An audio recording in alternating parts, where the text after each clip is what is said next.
Bonsoir à tous et merci d'être venus, d'être là. Donc ce soir, comme vous le savez, on va parler de la ville du Havre. À la Cité de l'Architecture, on a beaucoup parlé du Havre, mais surtout à travers son architecture moderne et son patrimoine récemment protégé. Mais ce soir, il va être question du Havre ville portuaire à travers un projet urbain, mais un projet d'urbain d'interface, qui sera en interface. Alors j'ai trouvé une petite définition du mot interface, alors je vais la redire. Plan ou ligne de contact entre deux systèmes ou deux ensembles distincts. Donc ce soir, les deux systèmes, ce seraient le port et la ville, mais qui seront pas si distincts que ça, parce que la ville et le port au Havre se trouvent vraiment imbriqués, et c'est une des caractéristiques de cette ville. C'est par conséquent un projet qui est voulu ou porté par deux entités, deux politiques, celle de la ville bien sûr, mais aussi celle du port.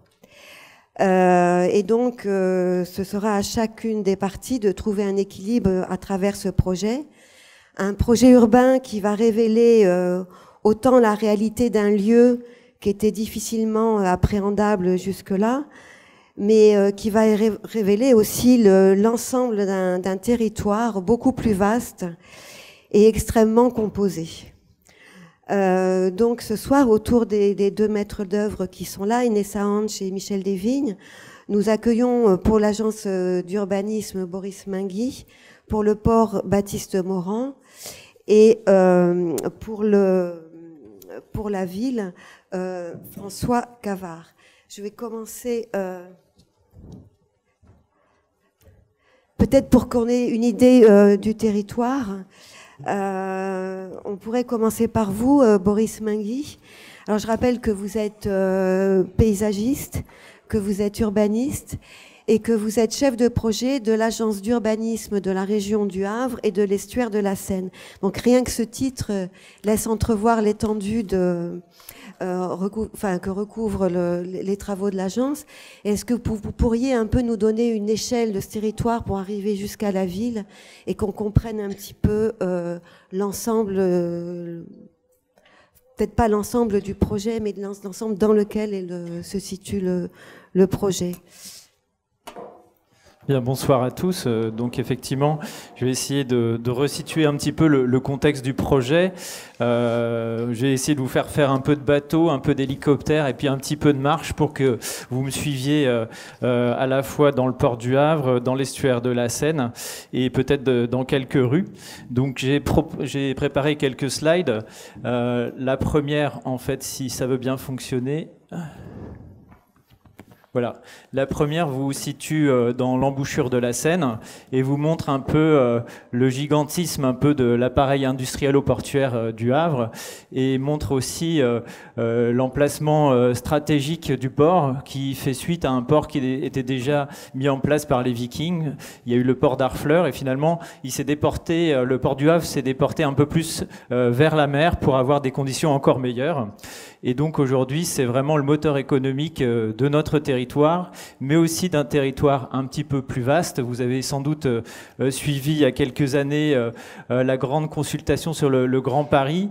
Nous, on a forcément accroché à la proposition qui était faite par Antoine Grimbach de voir en fait la ville-monde Paris adossée à un port puissant qui serait le Havre. Et depuis, nous travaillons, tous les acteurs institutionnels du territoire, à valoriser en fait cette vision et la mettre en œuvre.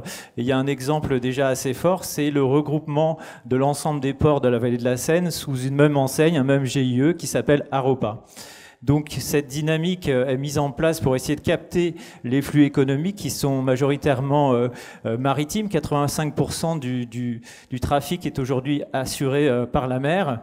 Et donc pour que la France ne décroche pas sur cette dynamique économique, il s'agit d'offrir des infrastructures et des complexes portuaires à l'échelle.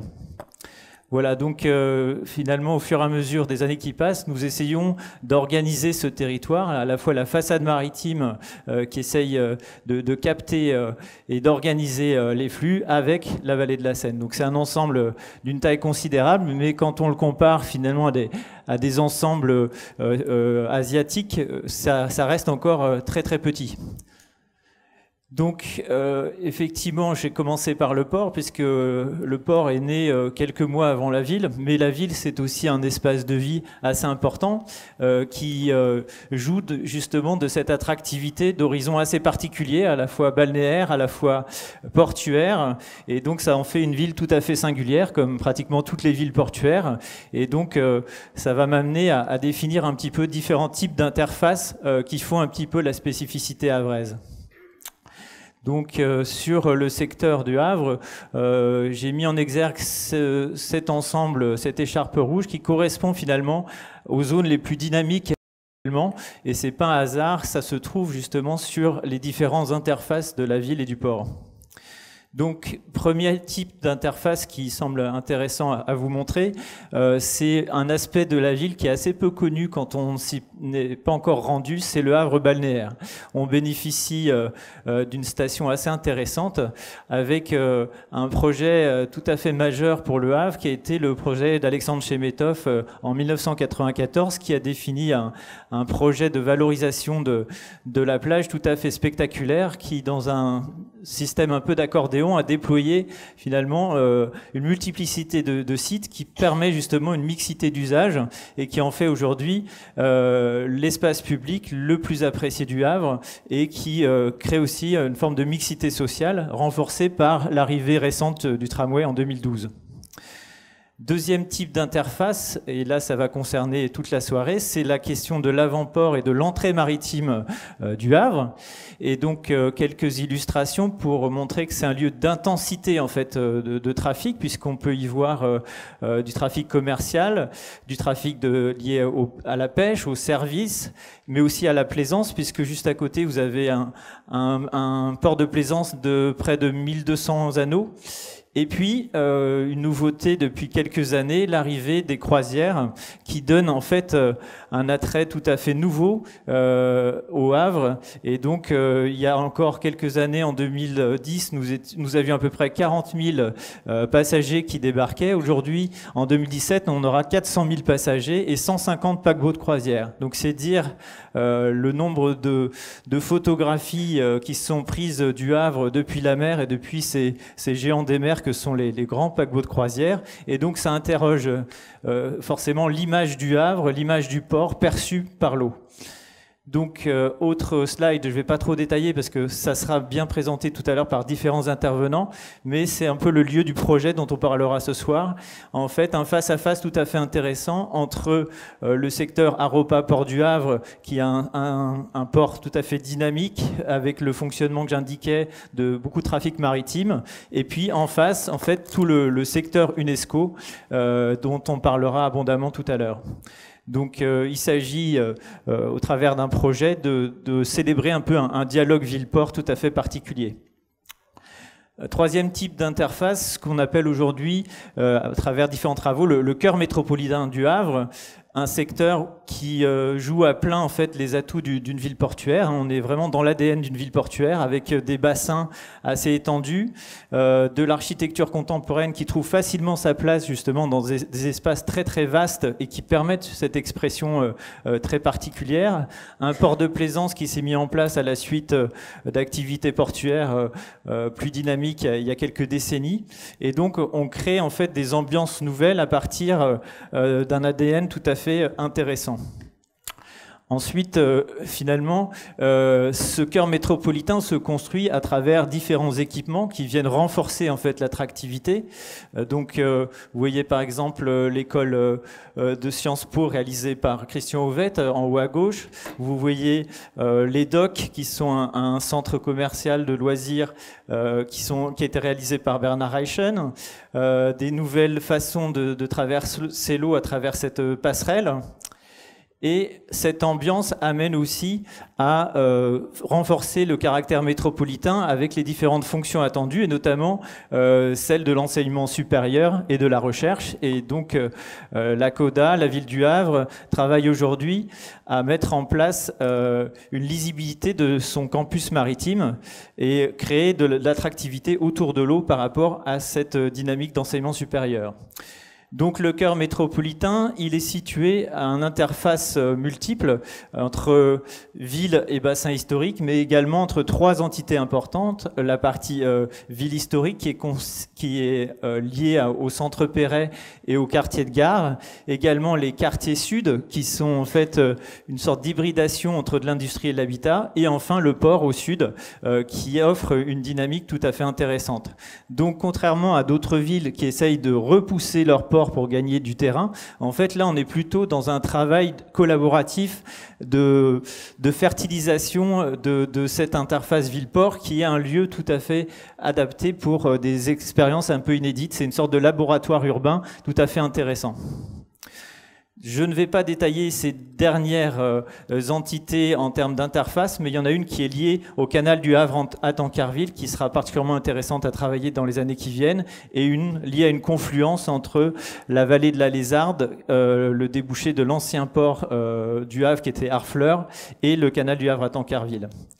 Je voulais appuyer en fait cette zone que j'ai indiquée aussi par rapport à une autre impulsion forte qui est en train de se jouer actuellement, c'est réinventer la Seine. Donc nous avons encore actuellement 6 sites en compétition, dont 5 se trouvent justement dans ces zones d'interface assez particulières. Et il s'agit de faire levier pour la ville et le port sur des nouveaux projets en lien avec l'eau et donc continuer à cultiver notre attractivité tout à fait spécifique. Voilà, j'en terminerai par une petite planche de synthèse pour vous rappeler que une ville portuaire, c'est une synthèse finalement entre le global, les échanges mondialisés et le local. Ça peut être simplement les espaces publics, les aménités, les services. Et donc le port est une sorte de hub qui s'adapte en permanence à la demande. Et ces dernières années, il est allé vers une forme de gigantisme et vers la conteneurisation qui suppose en fait des quais spécifiques et des espaces tout à fait majeurs. Et donc ça, c'était plutôt une dynamique d'éloignement du port. Et aujourd'hui, finalement, en revoyant les fonciers qui sont libérés, d'autres projets peuvent avoir lieu, beaucoup moins importants en termes de volume et de taille, mais peut-être beaucoup plus à valeur ajoutée. Et donc c'est un sujet de collaboration important entre la ville et le port. Et je pense que le sujet que nous allons développer ce soir est typiquement dans cette inscription. Merci beaucoup. Mais le Havre, ça représente quoi par rapport... non, si on parle du port, est-ce que vous pourriez donner une idée de la place du Havre par rapport à l'étendue du port ? On va le voir sur les slides qui vont venir. En fait, vous allez voir l'ensemble de l'estuaire, donc du pont de Tancarville à l'extrême est jusqu'à l'avant-port. Vous avez à peu près 25 km pour vous donner un peu une échelle. Mais je vais laisser Baptiste Morand... Oui, alors donc vous êtes directeur adjoint du Grand Port Maritime du Havre, Baptiste Morand, et vous allez pouvoir nous parler du port et bon, peut-être du port en général, parce que de nous remettre 3 ou 4 idées en place sur ce qui est un port contemporain, mais aussi nous expliquer peut-être plus précisément l'intérêt urbain du port. Dans ce contexte, puisque le Havre n'en est qu'une partie. Tout à fait. Bonjour à tous. Donc effectivement, je suis le directeur général adjoint du Grand Port Maritime du Havre. Beaucoup de choses ont déjà été dites. Je vais juste rappeler en quelques mots ce que c'est que le port du Havre. Le port du Havre, c'est le premier port français pour le commerce extérieur. Il faut déjà garder ça en tête. C'est le leader en la matière. Sa spécialité, c'est le traitement des conteneurs. Donc aujourd'hui, les échanges mondialisés, le conteneur, c'est la marchandise standardisée. Celle qui a la plus de valeur ajoutée en plus, donc c'est la compétition autour du conteneur qui est la plus dominante. C'est aussi le 5e complexe portuaire européen, donc effectivement on n'est pas les leaders en Europe, Rotterdam, Anvers sont devant nous, mais on est quand même un port qui compte et qui est en première division européenne. On est au sein des échanges mondialisés, ça veut dire qu'il y a énormément de bateaux qui touchent le Havre chaque jour.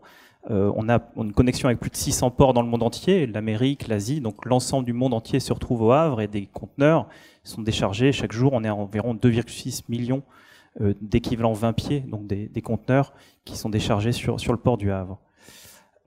C'est aussi un port qui a, on va dire, une spécificité de pouvoir recevoir les plus grands porte conteneurs du monde, donc ça donne aussi une dimension, on va dire, de gigantisme par rapport à ce que représente la ville et son port. On a une chance, c'est d'être un port en eau profonde, ce qui veut dire que tous les plus gros paquebots, les plus gros bateaux, les plus gros porte-conteneurs peuvent venir chez nous, et c'est un avantage concurrentiel effectivement très très important. Et enfin, évidemment, c'est la porte d'entrée du monde vers l'Île-de-France, vers Paris, donc ce qu'on appelle l'Interland, c'est-à-dire l'ensemble des territoires qui sont touchés et qui donc vont être livrés des marchandises qui sont déchargées, ou au contraire vont approvisionner le port en marchandises d'export. 25 millions d'habitants, c'est l'ensemble de la région Île-de-France et même au-delà. Donc on est un vecteur économique majeur, régional évidemment, mais national. C'est pour ça d'ailleurs que le port du Havre est un établissement public de l'État, et donc qui compte pour 20% de la richesse de la région havraise environ.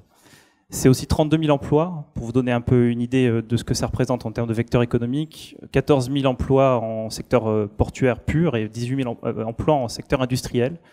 Parce que ce que je veux bien vous donner en tête, c'est que le port, c'est pas seulement un port, c'est-à-dire quelque chose qui permet de toucher et d'avoir une vocation maritime, c'est aussi un arrière-port. C'est aussi une zone industrielle portuaire extrêmement développée, avec des raffineries, des entreprises extrêmement importantes qui y sont implantées et qui dépendent donc de l'industrie portuaire pour son développement. En termes fonciers, puisqu'on va parler petit à petit pour répondre à la question que vous posiez tout à l'heure, en fait, le port gère un territoire, un domaine de plus de 10 000 hectares. Pour vous fixer un ordre d'idée, c'est plus d'une fois et demie Paris, donc la surface de Paris. Ça veut dire que sur cette surface-là, le grand port maritime du Havre est responsable de la gestion de ce foncier, à la fois les espaces naturels, évidemment, parce qu'on est dans l'estuaire de la Seine. Vous voyez, je pense, sur la photo derrière moi, tout ce qui est en vert, c'est un espace extrêmement sensible et intéressant environnementalement parlant. On est dans un des écosystèmes les plus riches de France, et donc il faut savoir le préserver et avoir une gestion de cet espace naturel qui soit cohérent et qui soit harmonieux avec le développement économique. C'est quelque chose qui est un challenge quotidien depuis les débuts du développement portuaire. Le port gère aussi ce qu'on pourrait considérer comme étant une petite ville. En fait, le port du Havre, il est responsable de plus de 200 km de routes. Toutes les routes qui sont sur cette zone que vous voyez au-dessus, elles sont gérées par le port. 200 km de voies ferrées. Donc on est en fait dans une sorte de système complet s'étirant sur 3 intercommunalités. Et donc on peut être amené parfois à être une sorte de dénominateur commun entre tous ces territoires qui s'étirent jusqu'au pont de Tancarville et qui ont des problématiques normales et naturelles de ce type de territoire. Je citerai par exemple un plan de prévention des risques, évidemment. On a plus de 16 entreprises Céveso sur ce territoire-là, donc il y a un enjeu évidemment extrêmement important autour de ces risques et évidemment le port est un vecteur de stratégie économique évident. Peut-être pour resserrer petit à petit le focus sur les questions urbanistiques. Le Havre, de toute façon, on s'en rend compte assez vite quand on arrive sur le territoire, c'est une ville qui vit autour de son port. D'abord, évidemment, le paysage industriel fait partie du paysage havrais. C'est bien connu, quand on vient vers le Havre, on traverse d'abord la zone industrielle et on se rend compte de ça. Tout le monde, localement, connaît quelqu'un qui travaille autour du port pour le port, donc c'est une ville qui vit vraiment autour de son port. Mais c'est aussi surtout un port qui est ouvert sur la ville. C'est une des spécificités havraises, on va dire, par rapport aux autres ports français, voire européens. Généralement, on a l'image d'un port qui, et c'est d'ailleurs le cas sur la plupart des ports européens, qui est fermé, c'est-à-dire avec des normes de sécurité extrêmement importantes, restreintes, donc où on a peine à pouvoir entrer sur la zone portuaire. La spécificité du Havre, c'est que le port du Havre consiste en plusieurs terminaux qui sont répartis sur une surface assez grande, qui sont reliés par des routes, mais qui ne sont pas privés, c'est-à-dire qui ne sont pas privatisés pour le transport de marchandises. Et ça veut dire qu'on retrouve un mélange des flux. Les flux sont constamment mélangés sur le territoire portuaire, ce qui d'abord ajoute à la connivence entre les différents modes d'usage, mais signifie aussi qu'il y a une tension qui peut être parfois palpable, ou en tout cas permanente, entre les différents usages de la ville. Le port, dans sa gestion, a une tension permanente entre deux types d'espaces. La ville d'un côté, évidemment la ville qui se développe, qui, comme l'a rappelé Boris Mengi, est de plus en plus intéressée à récupérer des espaces qui sont aujourd'hui délaissé en centre-ville. On va y venir puisque l'histoire récente du port a étiré son espace et a permis justement à d'autres espaces d'être libérés.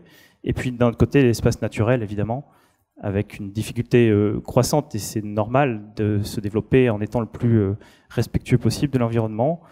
Ce qui fait qu'aujourd'hui, le port du Havre s'est constitué petit à petit, ça n'a peut-être pas été toujours le cas, mais aujourd'hui, autour d'une problématique, une sensibilité sur les questions environnementales. Le port, je pense, a une compréhension de son développement qui est incontournable par rapport à l'interface ville-port. On a d'ailleurs une mission interne qui s'appelle la mission ville-port et qui a justement pour objectif d'être le plus proche possible des réflexions urbaines et de pouvoir les accompagner du mieux possible. Peut-être un petit focus sur ce qui s'est passé récemment au sein du port. Je crois que derrière moi, il doit y avoir Port 2000. On peut peut-être remettre la photo. Port 2000, c'est ça. Ça a été construit dans les années 2000. C'est situé à une dizaine, une quinzaine de kilomètres de la ville. Et c'est aujourd'hui le cœur névralgique du traitement des grands porte-conteneurs. Donc c'est un terminal qui contient les différents standards, on va dire techniques, et qui permet d'accueillir les plus gros porte-conteneurs. Mais ça veut dire aussi que l'ouverture de ce nouvelle infrastructure a recentré ou a décentré le cœur du port historique. Auparavant, les porte-conteneurs étaient traités sur une zone qu'on peut considérer comme étant en cœur de ville. Donc ils rentraient dans le port ancien, ils passaient une écluse qui est l'écluse François Ier, qui a longtemps été la plus grande écluse d'Europe. Et donc les gens, lorsqu'ils avaient envie ou lorsqu'ils passaient pour leur quotidien, avaient l'habitude de croiser des porte-conteneurs et finalement vivaient le port. Ils faisaient même du tourisme portuaire. Et depuis finalement l'ouverture de Port 2000, qui était une bonne nouvelle pour l'économie havraise, parce que avec cette infrastructure-là, on est aux standards mondiaux et on peut rester dans la compétition mondiale, et c'est un véritable atout. En termes urbains, on va dire, les habitants ont pu, je pense, se sentir un peu moins impliqués. Ils croisent moins de porte-conteneurs, et quand on veut voir les porte-conteneurs, on peut les voir depuis la plage, mais on ne peut pas les voir de très près, pas comme avant en tout cas. Donc ça a changé un peu le regard qu'avaient les habitants de la ville sur le port du Havre. Et donc le port a pu sembler, avec l'avènement de cette mondialisation croissance et ce gigantisme des porte-conteneurs, un peu s'éloigner de la ville. Aujourd'hui, on peut considérer que l'ouverture maritime du port a atteint sa plénitude, sa maturité. On n'ira pas beaucoup plus loin en termes de développement portuaire. Et donc ce qu'on assiste aujourd'hui, c'est à un recentrage, un retour des habitants de la ville autour du port et la valorisation de son domaine le plus central. Donc c'est pour ça qu'on arrive finalement au sujet d'aujourd'hui, les questions de l'acceptation citoyenne du port, évidemment obligatoire pour rendre acceptable le développement du port. Comment on fait, et j'en terminerai là, on a signé, nous, au port, avec la ville, une charte de fonctionnement, ville-port, qui a été mise en place en 2014. L'idée, c'est de mettre en place une notion gagnant-gagnant pour des projets de chacun. Le projet dont on va parler aujourd'hui se situe sur les terrains du port, qui sont en centre-ville, mais évidemment, ils servent à une vocation autrement que portuaire, mais ils mettent en valeur aussi les éléments portuaires, puisque, comme vous allez le voir, on est en face d'un terminal croisière, on est aussi au cœur de la ville portuaire.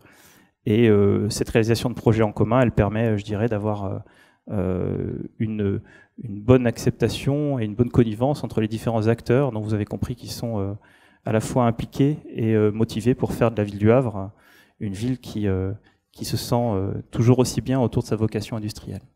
Voilà. Écoutez, merci beaucoup pour tout ce développement si précis.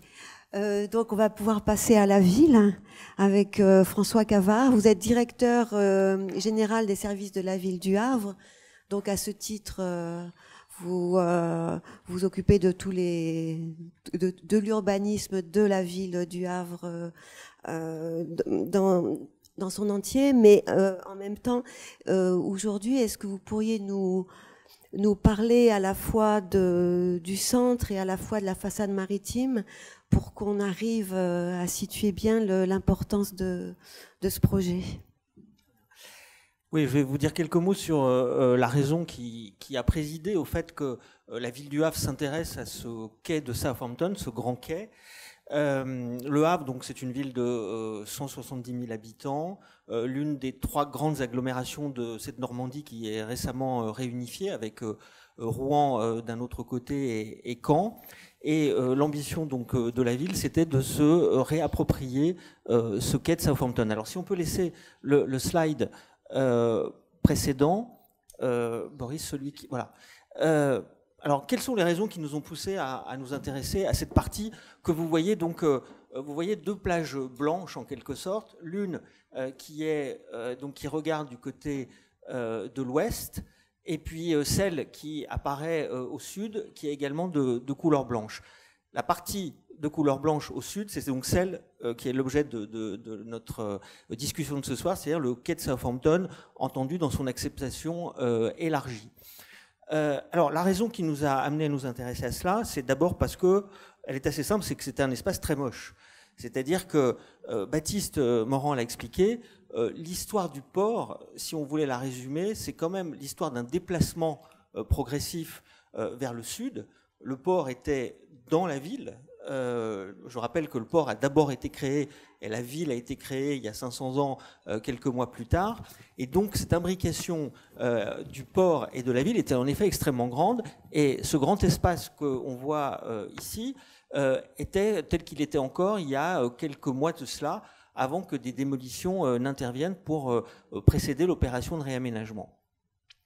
Si on revient au slide qui présente les deux plages blanches, vous voyez que en termes de traitement de l'espace, la plage et le quai de Southampton, c'est à peu près la même superficie, c'est-à-dire en gros 12 hectares à traiter. Et l'objectif de la ville est donc, après avoir, dans les années, au milieu des années 90, comme l'a dit Boris Mingui, traité la façade ouest de la ville en traitant la plage, c'était finalement de traiter 20 ans plus tard la façade sud de la ville, c'est-à-dire celle qui regarde le port et qui regarde le quai de Floride, la pointe de Floride.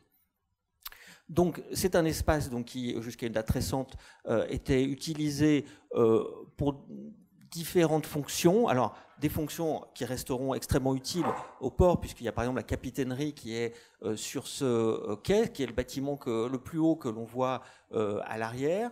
Il y a également un bâtiment qu'on appelle l'espace Graillot, qui est maintenant dédié à une fonction de port center.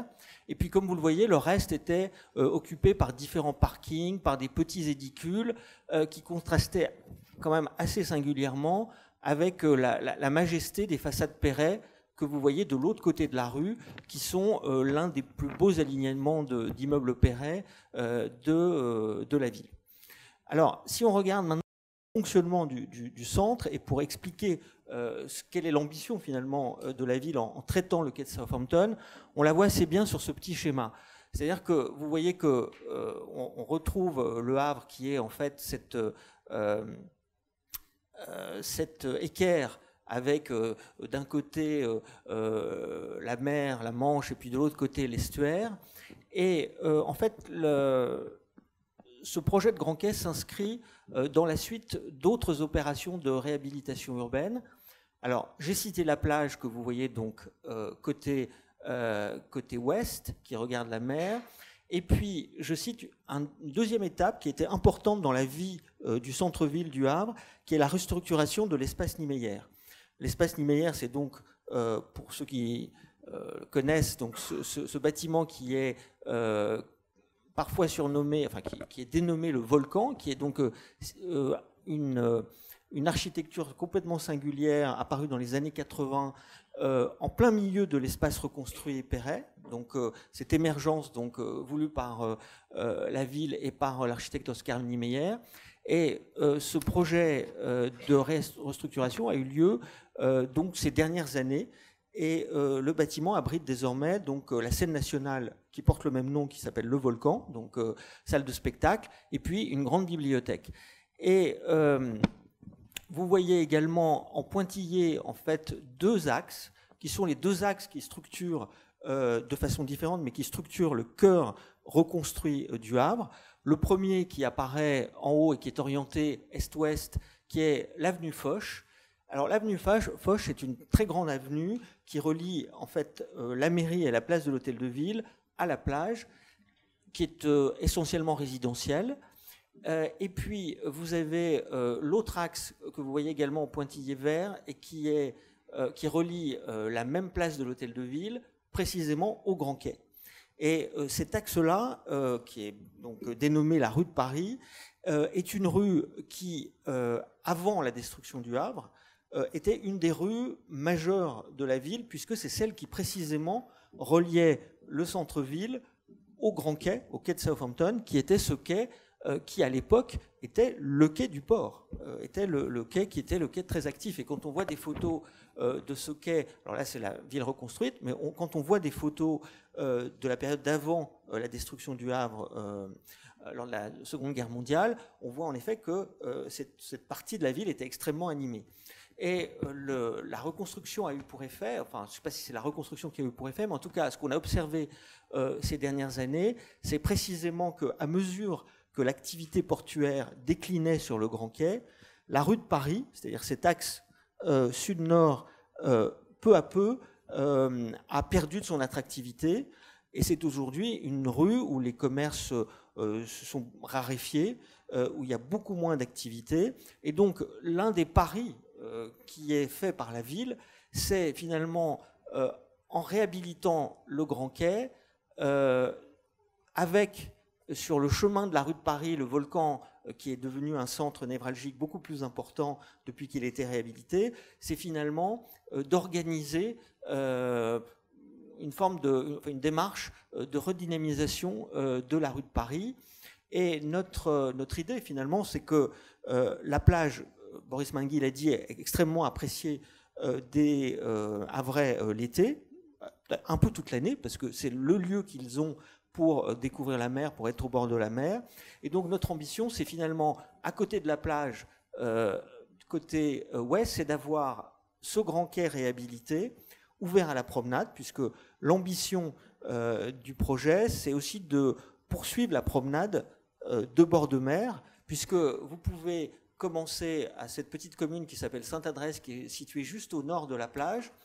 Vous avez aujourd'hui la possibilité de faire ce cheminement sans problème, et avec l'aménagement du Grand Quai, nous allons restaurer la capacité d'une promenade qui va ensuite se diriger vers les quartiers sud et vers l'est de la ville. Voilà en quelques mots ce que nous souhaitons faire, c'est-à-dire alors à la fois poursuivre finalement la reconquête du front de mer, après la plage, le quai sud, redonner de l'attractivité dans un centre reconstruit qui se caractérise comme depuis quelque temps par une moindre attractivité, la population vieillit, le taux de vacances des logements a tendance à s'accroître, et donc ce projet d'aménagement qui est à la fois de rendre ouverte à la promenade le quai, c'est aussi de redonner de l'attractivité à cette partie de la ville et à faire en sorte qu'elle soit plus agréable à vivre et que plus d'habitants viennent s'y installer. Voilà en quelques mots le projet, et je vous dirai peut-être un mot après pour dire pourquoi nous avons choisi le projet de Michel Desvignes. Peut-être que vous le direz après le projet, d'accord. Ah ben merci beaucoup. On va pouvoir passer au projet et voir comment il répond à tous ces enjeux.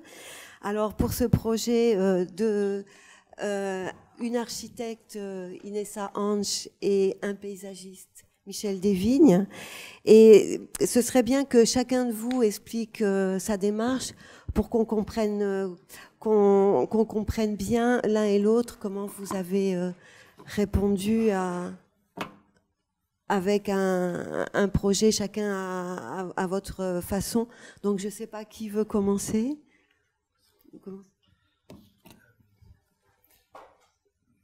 Bien. Alors, tout ce qu'on vient d'entendre est relativement intimidant. Et moi, je vais parler très précisément d'un sujet finalement plus léger que tout ce qu'on vient de dire. C'est l'aménagement strict de la surface du quai de Southampton. Donc, effectivement, c'est requalification du quai sur 1,3 km, avec évidemment tout ce programme et cette conscience que nous avons de l'existence du port et de vos projets urbains. Mais la présentation que je vais faire personnellement est finalement extrêmement précise.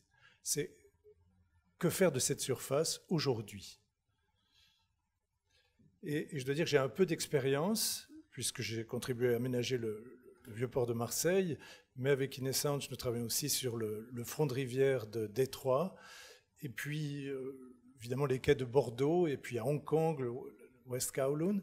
Donc on a été plusieurs fois confrontés à ce genre de dimension et à l'articulation entre une ville et un vaste paysage.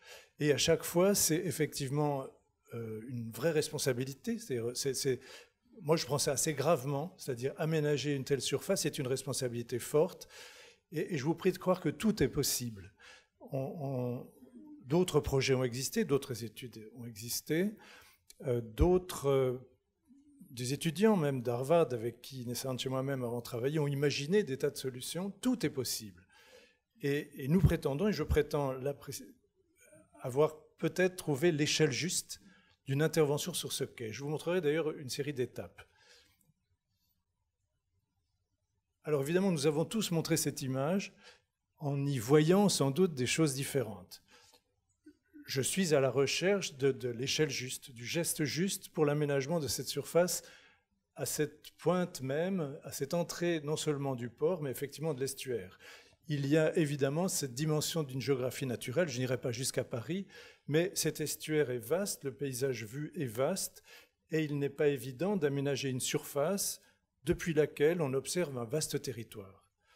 Quel grain, quelle échelle, quelle densité donnée à un tel espace n'est jamais simple et toujours contextuel, évidemment. Alors évidemment, cette échelle-là est celle qui vient de nous être décrite à propos du port, 25 km. C'est grand, vous reconnaissez la surface blanche dont nous allons parler longtemps.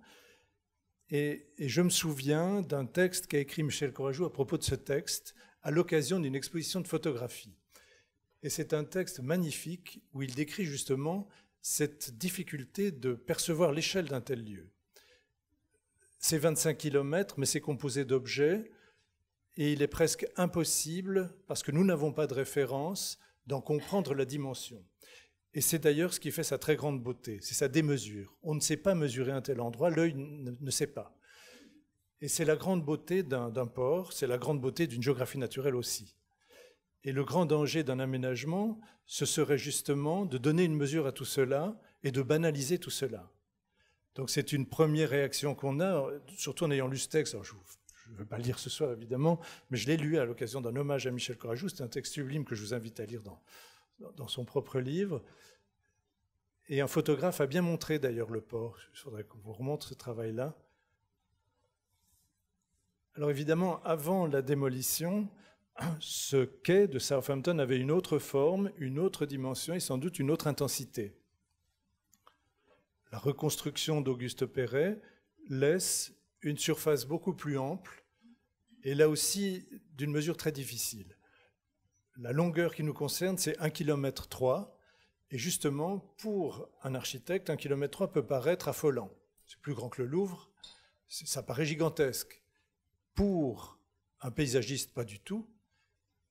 Non pas qu'on nous confie souvent d'ailleurs des projets de cette surface-là, de cette dimension-là, mais en réalité, effectivement, lorsqu'on tente d'accommoder la géographie naturelle, l'installation industrielle, et cet espace-là, 1,3 km n'est pas grand-chose. Et donc, il y a le grand danger. Je pense que certains de nos concurrents s'étaient peut-être trompés d'échelle et avaient installé une série de lieux qui, sans doute, selon moi, étaient très bien dessinés, mais donnaient une mesure en contradiction avec la perception qu'on doit avoir de ce site. Alors, je continue.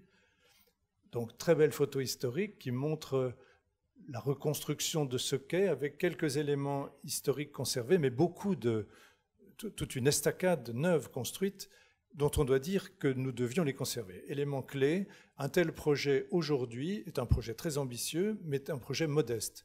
Nous avons, pour aménager ce quai, des moyens à l'échelle d'un espace public d'une ville qui n'est pas très riche. Ce ne sont plus des moyens à l'échelle industrielle qui est la vôtre. Alors, cette façade d'Auguste Perret, évidemment, donne la mesure, contradictoire avec ce que j'ai dit. C'est presque le quai de Bordeaux. C'est-à-dire une telle unité architecturale avec une telle dimension. Justement, il y a le Louvre, Saint-Pétersbourg, Bordeaux, pas tant d'exemples que ça. Ça donne aussi, ceci nous intimide également. C'est une échelle très impressionnante. Il ne s'agit pas d'édulcorer, de banaliser cette beauté d'une telle construction. les bateaux bien sûr. Bon, c'est une image un peu ridicule, mais qu'on aime bien. Ridicule dans ce que je dois dire, au fond, je dois juste dire que ce qu'on fait de cette surface. Mais oui, c'est le départ du France, et puis on voit aussi la présence de toutes ces personnes. C'est un espace public, et puis il y a évidemment cette relation d'échelle avec les bâtiments flottants. Ce qu'il y a de magnifique dans cet espace, c'est qu'il est resté, malgré tout, l'entrée du port. Même si les bateaux ne rentrent plus dans les premiers bassins, ils frôlent cet espace, et entre le quai d'Auguste Perret, enfin cette construction, cette façade et la dimension de ces bâtiments, le fait qu'ils bougent, il y a évidemment là encore un trouble d'échelle qui est extraordinaire. Et pourtant, avec l'immense simplicité de ce lieu, des foules qui se réunissent parce que le spectacle est grandiose. Évidemment, cette conscience que c'était le lien avec New York, et très franchement, nous qui faisons très souvent l'aller-retour en avion pour Boston, quand on arrive, quand on se réveille, ce qu'on voit par le hublot, et on choisit tout le bon hublot, c'est le port du Havre et c'est le quai de Southampton. On a décrit la situation actuelle qui justement était évidemment une sorte de déshérence, enfin un usage, j'ai bien compris, mais pas à l'échelle de ce qu'on peut faire. Alors cette image que M. Cavard a utilisée, et je l'en remercie, c'est une image qui pour nous est très importante. Effectivement, on a été impressionné par ce couple plage-port, ce qui n'est pas évident et qui a donné lieu à de nombreuses discussions d'ailleurs avec le maire. On cherche à attirer, on n'attirera pas les gens de la même manière ici.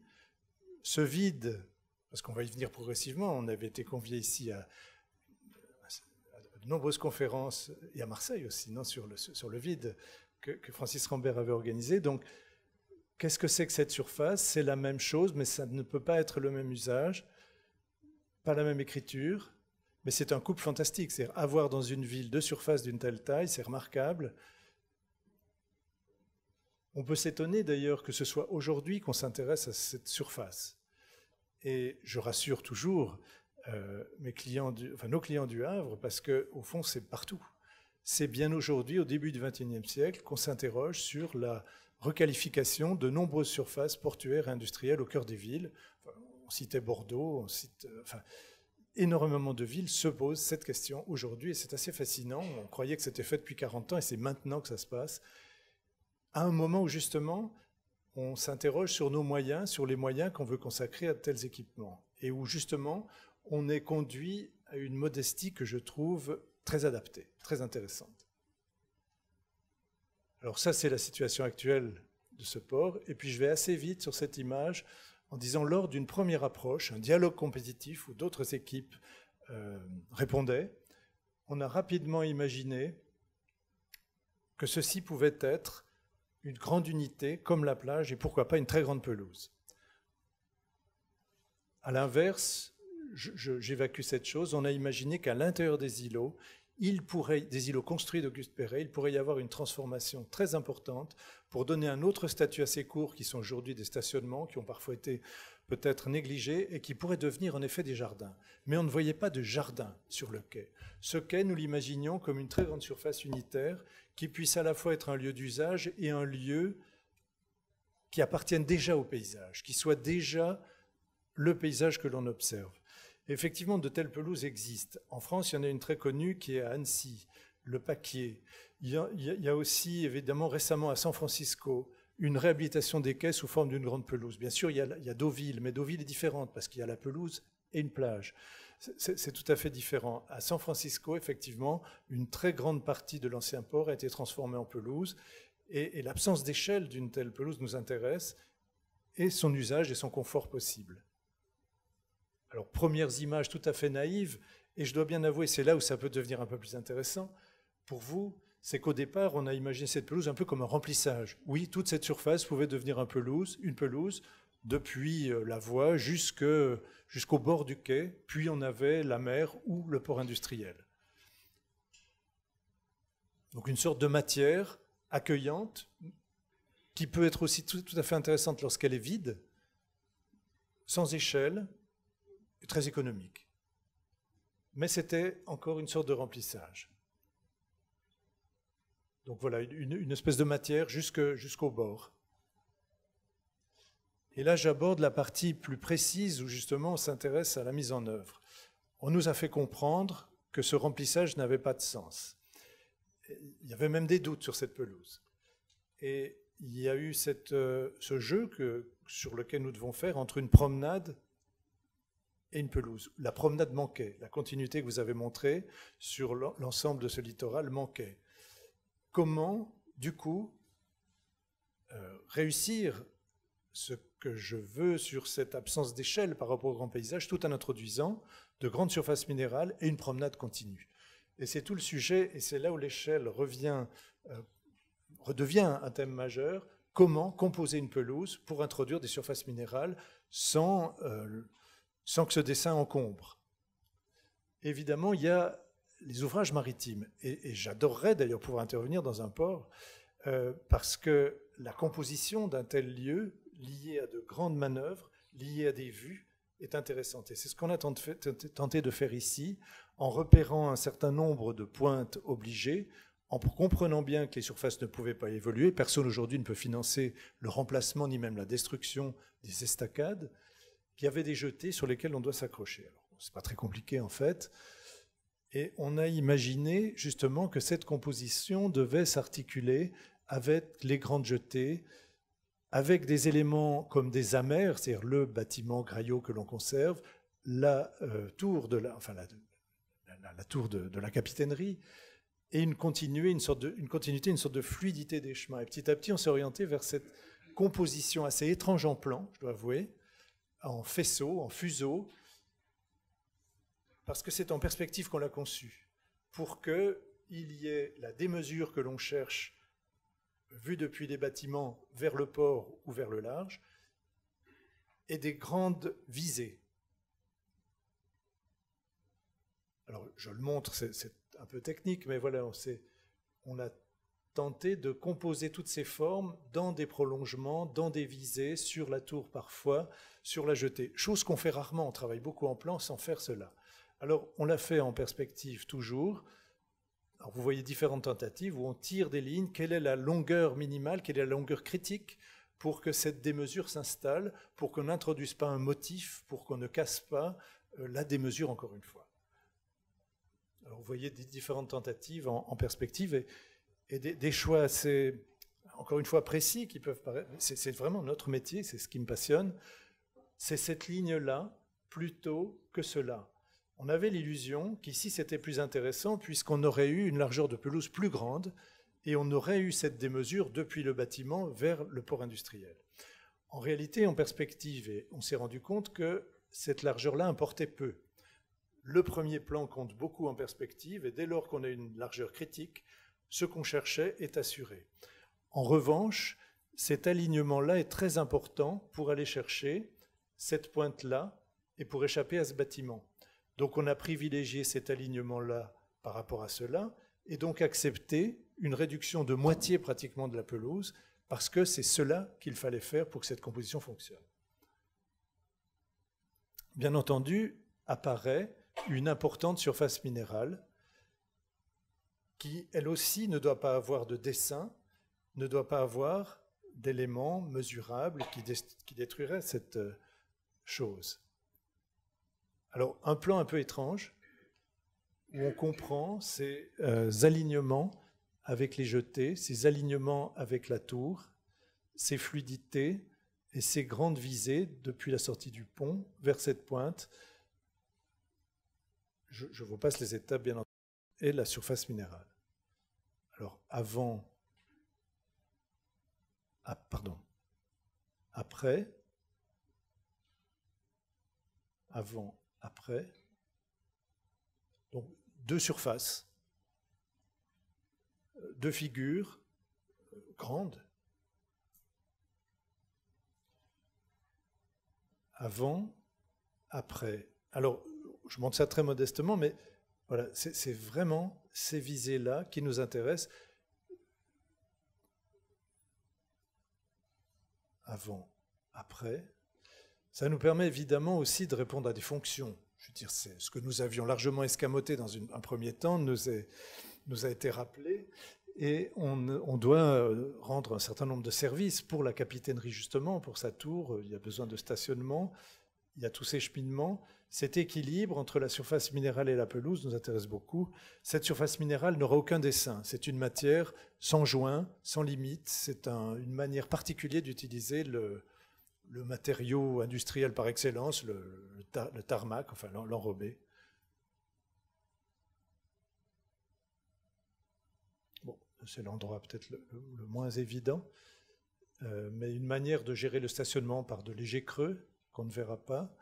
Ceci est l'image peut-être la plus importante aujourd'hui, parce qu'il y a une certaine beauté dans cette surface minérale, à l'exception qu'elle est absolument inhospitalière.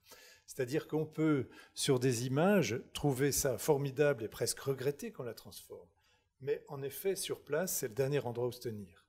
L'intérêt de cette pelouse, c'est qu'on garde la rudesse qui fait la beauté de cet endroit-là, en proposant soit un paysage désert, ce qui arrivera certains petits matins d'hiver, ou un paysage totalement utilisé par tout le monde. On imagine que cette pelouse, proche du centre-ville, d'un usage tout à fait différent de la plage de Galets, est un endroit où, à midi, les gens iront pique-niquer. Enfin, c'est un endroit qui risque de vivre énormément.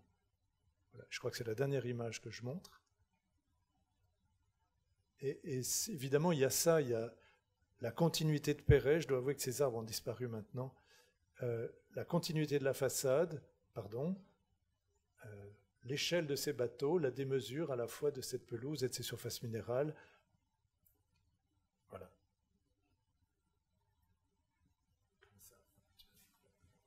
Merci beaucoup. Tu dois appuyer sur ça. Tu me le passes ? Allô ? Oui, ça marche. Alors moi, je vais aborder la relation d'interface entre la ville et le port par les différentes échelles de la ville pour trouver la bonne échelle de l'appropriation des espaces du quai, de la pelouse. Donc ici, on voit le quai bordé par le front bâti. C'est un espace ouvert. Et ensuite, on voit aussi l'axe de la rue de Paris avec ces deux places. Et ça, c'est un espace, le tissu urbain fermé. Et à la rencontre des deux, c'est la façade de la ville sur le port. C'est un lieu très important d'interface entre la ville et l'eau.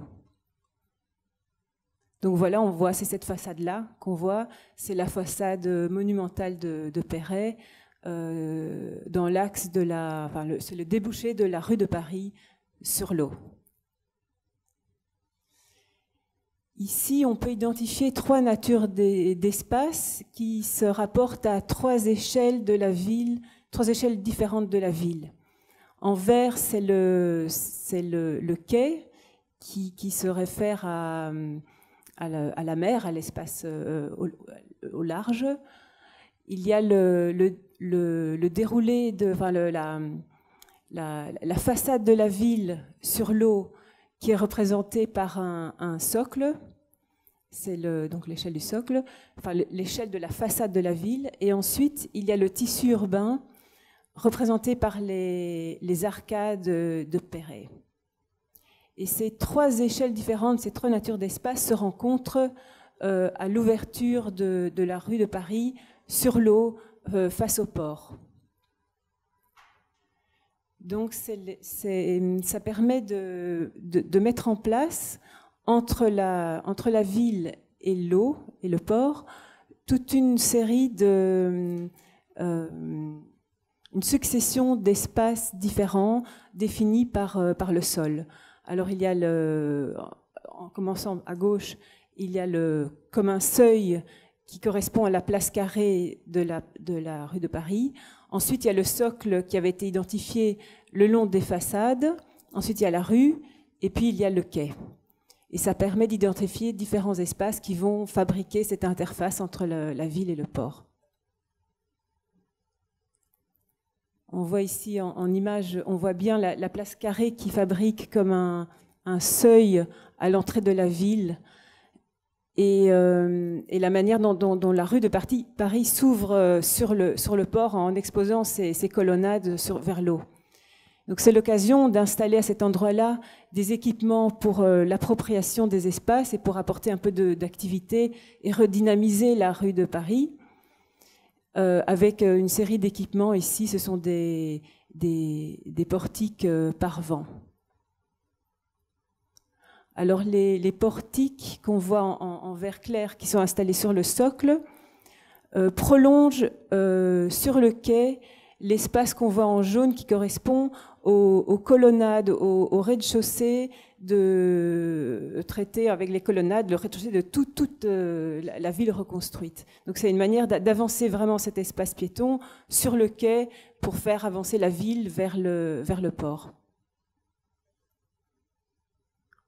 Voilà en image, ces paravents sont transparents pour ne pas boucher les vues et ont une hauteur maximum qui correspond au rez-de-chaussée et sont un peu dégagés des façades pour être installés sur ce quai, sur ce socle de la ville.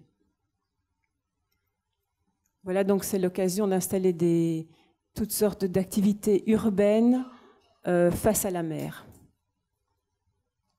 en lien avec la rue de Paris. Donc là, on voit bien ces espaces de colonnade qu'on retrouve partout dans la ville, et avec la vue sur le quai et sur le port. Voilà, ça c'était la première partie de l'étude urbaine sur la ville. Et par rapport au projet d'aménagement du quai, donc ça c'est l'état existant, on voit le quai avec les bâtiments à conserver et les vues à préserver. Et donc l'aménagement consiste à aménager ce quai. Et aussi, il y avait une réflexion sur l'implantation de pavillons sur le quai. Ça, c'est un découpage programmatique du quai qui identifie une partie plus urbaine et une partie plus maritime pour la répartition des différentes activités. Sur la partie urbaine face à la rue de Paris, l'idée des portiques et paravents se prolonge sur le quai pour séquencer cette promenade qu'on voit, qui accompagne la pelouse qu'on voit en trétier rouge. En fait, ces séquences de portiques ou paravents délimitent des petites salles qui pourraient accueillir différentes activités. Ça ne représente pas la nature du sol, c'est juste pour montrer que c'est différentes activités dans le grand vide du quai. Donc ça pourrait, voilà, c'est simplement en fait des paravents avec des bancs pour permettre de capter la vie pour que les gens puissent s'installer et utiliser ces grands espaces ouverts. Et installé perpendiculaire à la mer, ça permet de garder les vues ouvertes sur l'eau. Ces portiques permettent d'accueillir différentes choses, les activités, des événements, ou bien les pavillons. Donc ces espaces sont déterminés par rapport à la trame de Perret. Donc Perret a dessiné toute la ville avec une trame de 6 mètres, je vois plus, 25.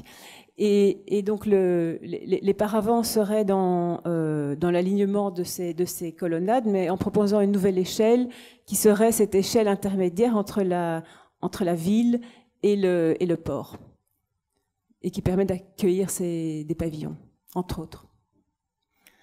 Ça, c'est la manière d'implanter les pavillons sur le quai. Donc, il y a eu plusieurs réflexions et l'idée a été de les regrouper tous face à la façade urbaine pour avoir l'échelle juste par rapport au quai et fabriquer un ensemble interactif entre les différents bâtiments. Cette implantation permet de retrouver l'ambiance, c'est l'ambiance du port avant la reconstruction, Et donc le port était très vivant et ça permet de retrouver cette échelle foisonnante d'activité sur le quai. Et en fait, cette échelle-là qui a disparu avec la construction avec la nouvelle échelle apportée par Perret. Donc voilà, ça c'est l'implantation de ces pavillons avec les portiques, de part et d'autre de la promenade, qui formerait une petite rue intérieure, avec une séquence d'espaces très ouverts. Et donc c'est l'idée de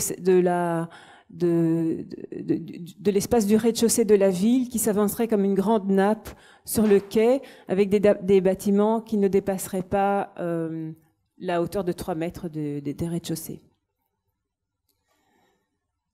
On voit comme les pavillons sont inscrits dans les paravents.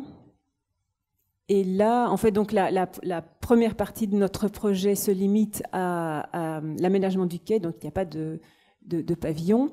Mais par contre, il y a l'installation des équipements entre les portiques. Donc voilà, cette manière de séquencer la promenade avec des lieux très différents. Les portiques apportent une unité sur tout le quai et ils sont ouverts vers la mer. Donc voilà, avec une aire de jeu, le terrain de sport, l'espace événementiel. Voilà en image la dimension de ces espaces en relation avec la ville et en relation avec le port. Alors un autre type d'intervention qui est lié plutôt à la mer et au quai. On voit l'articulation du quai à la pointe. À l'emplacement où on pouvait voir la tour François Ier à l'entrée du port, à l'origine de la ville. C'est l'installation d'un mobilier circulaire en forme comme une fortification inversée. Ça permet donc d'occuper cette très bel espace qui a été fabriqué à la pointe du quai par les 2 pelouses, et avec une vue panoramique sur tout le quai et la mer. Donc c'est un grand mobilier qui est fabriqué de 5 éléments indépendants, qui occupe l'espace de manière rayonnante ou concentrique. Et on le voit là sur le quai, ça se présente un peu comme un socle. C'est un espace ludique en gradin. Et c'est une pièce extérieure qui permet d'avoir une vue sur l'entrée du port. Et ces installations sont une manière d'installer des éléments à une échelle humaine sur le quai et d'apporter en même temps une relation visuelle avec le grand paysage et pour comprendre le territoire dans sa globalité. Ah, merci beaucoup.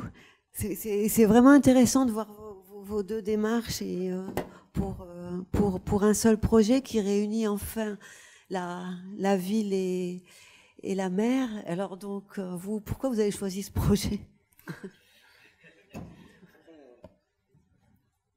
Alors, on a choisi d'abord le projet au terme d'une procédure qui était finalement assez longue, puisque, comme on l'a vu, cet espace était laissé en déshérence.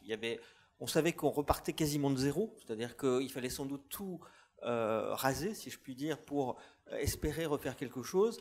Et je dois dire que les élus de la ville n'avaient absolument aucune idée préconçue de ce qu'ils souhaitaient en fait pour cet espace, sinon que il fallait que la fonction de promenade soit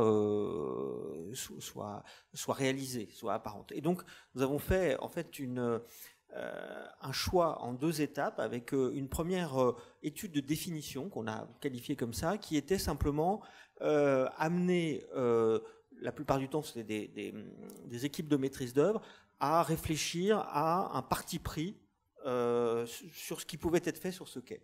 Et ce travail a été fait d'ailleurs à la fin de la précédente mandature, avant les élections municipales, et avait pour objet de servir le projet municipal qui était présenté à l'occasion des élections municipales de 2014. Et ça nous a permis, finalement, dans un premier temps, de préciser ce que nous voulions dans le cahier des charges de la consultation pour ensuite faire un vrai concours de maîtrise d'œuvre, d'aménagement urbain, qui a été lancé donc une fois les élections acquises. Alors, la raison pour laquelle il y a eu finalement trois équipes qui ont été en compétition. Et ce qui nous a séduit dans le projet donc, de Michel Desvignes et de Madame Hanche, qui a été finalement retenu, je crois d'abord, c'est pas tant le projet lui-même, d'abord, que le discours sur la ville. C'est-à-dire que, alors j'ai eu la chance de participer à toute la phase de sélection en fait de ces projets depuis le démarrage, depuis l'origine, et je dois dire que finalement, ce qui a caractérisé les présentations qui ont été faites par l'équipe finalement lauréate, c'est le degré de compréhension de la ville qui a été manifesté. J'avais eu l'occasion, depuis que j'étais au Havre, d'entendre beaucoup de discours sur l'architecture Perret, sur l'histoire de cette ville reconstruite. Et c'est la première fois que, je dois dire à titre personnel, j'ai vraiment compris peut-être ce qui avait été à l'origine de cette reconstruction et du parti pris architectural de Perret. Je me souviens que Michel Desvignes, et ça m'avait frappé, avait utilisé le terme de grandeur pour qualifier en particulier l'alignement qui était sur le quai. Et ça a été incontestablement, et je n'étais pas le seul évidemment à l'entendre, mais ce discours-là a été important. Alors ensuite, finalement, ce qui est apparu au cours de la consultation, pour le résumer d'un mot ou d'une expression, c'était la tension entre la ville et le paysage.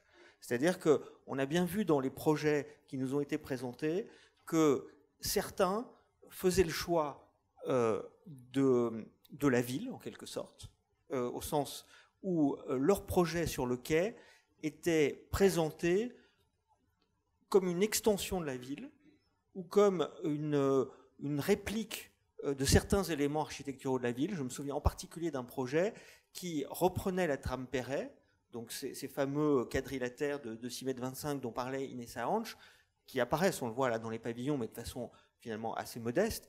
Et l'une des équipes de maîtrise d'œuvre avait fait le choix de reprendre ce quadrilatère et en fait de faire une sorte de damier sur le grand quai, comme une sorte de... comme si comment dire, la façade Perret se mirait dans le quai. Et clairement, le discours de l'architecte, le discours de l'équipe de maîtrise d'œuvre, c'était ça. C'est-à-dire que c'était l'exploitation d'une des caractéristiques majeures de l'architecture Perret et sa réplique sur le grand quai.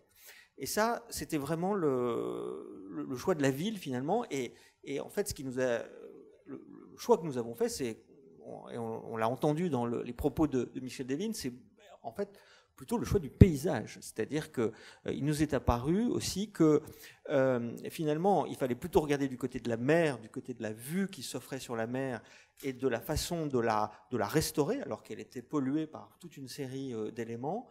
La vue sur le port aussi, puisque c'était aussi une des ambitions que de réconcilier la ville avec le port sur ce quai qui était un des éléments emblématiques de la ville et du port.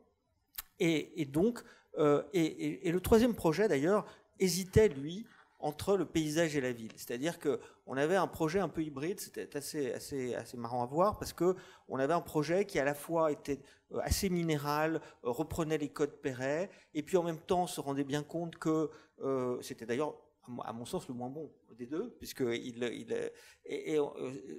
ce projet, donc, qui reprenait des codes Perret d'architecture, se rendait compte en même temps qu'il fallait introduire du végétal, enfin, on ne pouvait pas rester à une approche purement minérale, et du coup, on avait un projet assez brouillon, finalement, si je puis dire. Donc, assez vite, en fait, le projet de Michel Desvignes s'est imposé parce qu'il nous paraissait à la fois très en phase avec la grandeur de Perret, précisément, c'est-à-dire que ces alignements majestueux, et également ouvert sur la mer et sur le port, et restituant le mieux ses perspectives sur la mer et sur le port. Donc c'est d'une certaine façon le choix, je le résume souvent en disant c'est le choix du paysage plutôt que celui de la ville, si je puis dire. C'est-à-dire que c'est vraiment le projet, en effet, d'un traitement qui est beaucoup plus paysager qu'urbain, si je puis dire. Je ne sais pas si chez Desvignes aimerait que je dise cela, mais en tout cas, c'est bien ça qui est à l'origine du choix de la ville. Vous voulez rajouter quelque chose sur ce que vient de dire Monsieur Cavard? Non? Non, déjà, je le remercie parce qu'on ne savait pas.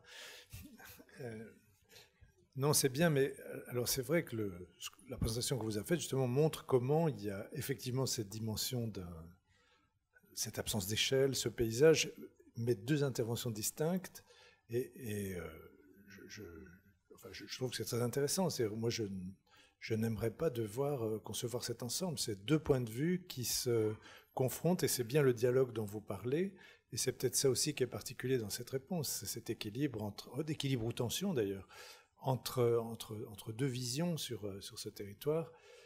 Mais pour revenir à cette notion de paysage, alors c'est vrai que j'espère je ne sais pas si j'ai su le montrer, on a beaucoup discuté aussi, on a beaucoup travaillé avec Boris aussi sur cette composition que j'ai montrée. Ça peut sembler comme ça un peu dérisoire, mais c'est l'essentiel. C'est-à-dire ces proportions qu'on donne, ces formes, ce dessin, est le produit d'intuition, oui, c'est de dire il faut juste une pelouse, mais le produit d'un véritable travail. Et pour bien connaître le site, et d'ailleurs une préfiguration qui est déjà en cours, hein, pour le 500e anniversaire, une partie des pelouses est déjà réalisée, très sommairement, juste pour voir, enfin pas pour voir pour les événements, mais pour nous c'est pour voir. Moi je suis très convaincu de ces tracés. Jamais une forme comme ça nous serait venue à l'esprit au départ. C'est-à-dire ces formes en fuseau peuvent choquer. Moi je pense qu'elles sont absolument appropriées. Et que justement le jeu entre surface minérale, je parle du quai et pas de la relation avec la ville, là pour le coup, cette répartition des surfaces minérales et surfaces végétales est, je crois, vraiment maîtrisée. Et c'est nouveau, on n'a jamais dessiné, en tout cas, nous, une chose comme ça. Et je dois dire que j'ai beaucoup apprécié ce véritable dialogue, mais simple, personne n'a peur de ce vide, personne n'a redouté ces manipulations de la forme. Et il faut dire aussi que Joseph Abraham, l'expert de Perret auprès de l'UNESCO, a approuvé toutes ces formes, et on a discuté avec lui aussi. Donc c'est à la fois extrêmement modeste, mais j'avoue que j'aime ce genre d'exercice où on cherche la pertinence et l'économie des formes, et je l'espère, une forme de grandeur, même si vis-à-vis de votre grandeur à vous, c'est petit, mais 1,3 km, on n'avait pas envie de le rater. Vous voulez rajouter? Oui. Juste un mot, mais parce que on parlait tout à l'heure des activités portuaires. Il y a une activité qui se développe beaucoup, ça a été dit en introduction, sur les croisières. Juste du point de vue du port aussi, ce qui est intéressant, c'est que les croisières se situent juste en face du quai de Southampton. Le terminal de Floride, c'est-à-dire le terminal croisière, va accueillir 150 paquebots en 2017. Et lorsque les visiteurs, les touristes qui descendent de ces paquebots, la première chose qu'ils voient, c'est ce front de mer que vous avez vu en photo, enfin ce front bâti, Perret. Donc, ce qui est intéressant aussi, c'est que la mise en valeur de ce front, je pense, est idéale et essentielle dans l'accueil que la ville réserve à ses touristes, et puis dans, disons, l'image et l'identité de la ville qui se reconstruit et se retrouve de jour en jour à travers des projets aussi emblématiques que celui-ci, à vrai dire. Voilà. Je voudrais juste souligner un aspect, parce que effectivement ça a été un jeu intéressant de différentes esquisses qui ont approché tout d'un coup le dessin juste. Hein. Je crois qu'à un moment donné, ça a été évident pour tout le monde qu'il y avait cette dynamique des deux formes qui étaient apparues avec des visées très, très puissantes. Et moi, ce qui m'avait marqué particulièrement, il faudrait qu'on revienne sur quelques slides en arrière, mais il y a un point de basculement très important dans la ville Perret, qui est le point d'installation du musée Malraux, qui est le musée qui offre la deuxième collection impressionniste de France. Et ce musée a une double façade. On va le voir effectivement.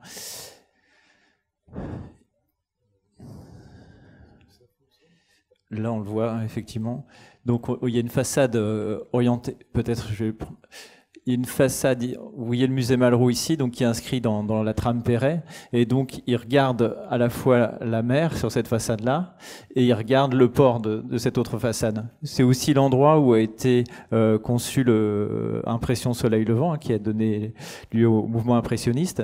Et dans le travail de Michel Desvignes et Inès Hanch, tout d'un coup, cet espace-là devenait un véritable parvis, et on avait deux pelouses qui jouaient le même rôle de dialogue avec le monde maritime et de dialogue avec le monde portuaire. Donc j'ai trouvé que le fait de jouer cette carte en fait de la capitainerie du musée Malraux sur un parvis désormais confortable apportait une nouvelle lecture à cet endroit tout à fait singulier de la ville, et je pense que c'est un point très très fort aussi de ce projet. Donc je tenais juste à le souligner parce qu'on en avait beaucoup parlé. Merci beaucoup. Enfin, à moins que vous ayez quelque chose à rajouter, parce que je pense qu'il y a des questions. Donc, on va passer aux questions. Mais merci pour toute cette discussion, et puis nous a présenté un projet aussi abouti à partir de données si complexes à rassembler. Oui, merci de me permettre cette question. On dit qu'Auguste Perret aimait particulièrement le port d'Alger, auquel on accédait par une rampe qui permettait d'arriver à hauteur de la ville et de rentrer tout de suite en ville en descendant de bateau. J'avais entendu dire que dans votre projet, il y avait l'idée de créer un passage maritime entre l'arrivée des bateaux de croisière et le bas de la rue de Paris. Alors, est-ce que je me suis trompée, ou est-ce que c'est quelque chose qui sera réalisé, qui serait en effet magnifique comme accès à la ville du Havre? Oui, en effet, les bateaux arrivent donc dans l'avant-port, mais ils n'arrivent pas sur le quai. Vous l'avez compris, de Southampton, ils arrivent en face. Et donc aujourd'hui, les croisiéristes qui rejoignent ensuite la ville pour la visiter font une sorte de grand détour, en effet, pour rejoindre la ville. Et donc, la réflexion a été lancée de savoir s'il était possible, économiquement viable, en effet, d'imaginer une navette qui traverserait l'avant-port et qui permettrait aux touristes tout juste débarqués de leur paquebot de venir directement rejoindre le Grand Quai. Alors, c'est assez compliqué d'abord parce que c'est assez coûteux en fonctionnement. On parle de nombre de croisiéristes très important, puisque ce sont des bateaux qui accueillent entre 3000 et 4000 passagers, qui descendent à peu près tous en même temps pour passer une journée en fait à terre. Donc pour le moment, le projet est séduisant, mais il n'a pas trouvé encore d'équilibre. Oui, juste pour compléter là-dessus, le marché de croisière, c'est un marché tout nouveau. C'est en train d'exploser, je pense, d'une manière dont on n'avait pas forcément prévu l'émergence. On passe de 440 000 à 450 000 passagers par an en quelques années. Donc, il y a une réflexion en cours en plus sur l'aménagement à la Pointe de Floride, qui est là où les croisiéristes arrivent. Aujourd'hui, on est sur un mode, on va dire, encore artisanal. C'est un accueil qui est largement à perfectionner en termes d'accueil de bâti. Donc c'est des réflexions qui sont en cours, et c'est aussi un autre front du travail commun entre la ville et le port, puisqu'on est encore sur des terrains du port, ce sont des hangars, et évidemment une réflexion qui intéresse au plus haut lieu la ville, parce que c'est un élément de développement touristique très important. Donc dans ce cadre-là, on peut aussi imaginer de pousser plus en avant la réflexion sur les navettes, effectivement. Moi, je vais revenir sur une question tout à l'heure à propos du musée de Malraux, construit par Lagneau et surtout structure de Jean Prouvé. En fait, c'est les prémices de Beaubourg. Et on peut avoir un effet guéri dans cette affaire-là. Alors, je me demande comment vous faites le traitement minéral autour du bâtiment. Est-ce qu'il y a des continuités jusqu'à la façade Perret, ou est-ce qu'il y a encore des trottoirs et des circulations automobiles? Est-ce qu'il y a une espèce de grand parvis unique qui met en valeur complètement le projet de Jean Prouvé et qui donne cette espèce de force, vraiment l'effet guéri, puisque tout le monde cherche ça.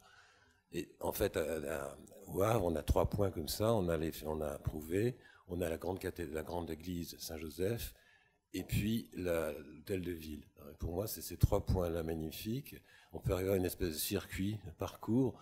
On pourrait presque rendre piéton l'avenue de Paris, en retirant les trottoirs pour que ça soit, et en mettant en valeur toutes les colonnades de Perret, parce que pour l'instant les colonnades sont tuées par le trottoir, par des mobiliers urbains qui cachent tout, alors que si on faisait une simple surface toute plate, toute bête, ce que dit Deving, c'est très simple, jouer avec les échelles, être hyper simple, modeste, et puis mettre en valeur l'architecture de Perret comme celle de Jean Prouvé. En plus, on voit bien, ce sont des esprits complémentaires. Ah oui, vous entendez pas, excusez-moi. Donc on voit bien que l'esprit de Perret, ou qu'on regarde l'histoire de Lagneau et Jean Prouvé, sont les mêmes esprits. Et on sent que là, il y a une culture incroyable, que vous avez un potentiel fantastique. Et c'est pas uniquement de l'aménagement, quoi. C'est vraiment, il faut attirer les gens vers la culture, tout à l'heure, on parlait d'impressionnisme. C'est là que ça se passait. Enfin, voilà. Alors moi, je trouve formidable l'idée des formes de pelouse, qui donnent des impressions de perspective. On se croirait presque à Rome. C'est la place du Capitole avec des effets de profondeur ou de rapprochement. Ça, c'est fantastique. Mais j'espère, enfin, je sais pas comment c'est traité, mais autour du musée, il faut vraiment que ça soit présenté sur une esplanade, et que ça aille avec la sculpture. Là, je ne sais plus comment il s'appelle, le sculpteur. Il y a un vrai travail. Alors, on ne le voit pas apparaître. Je ne sais pas comment c'est. Voilà, c'est la question. Est-ce que ça apparaît?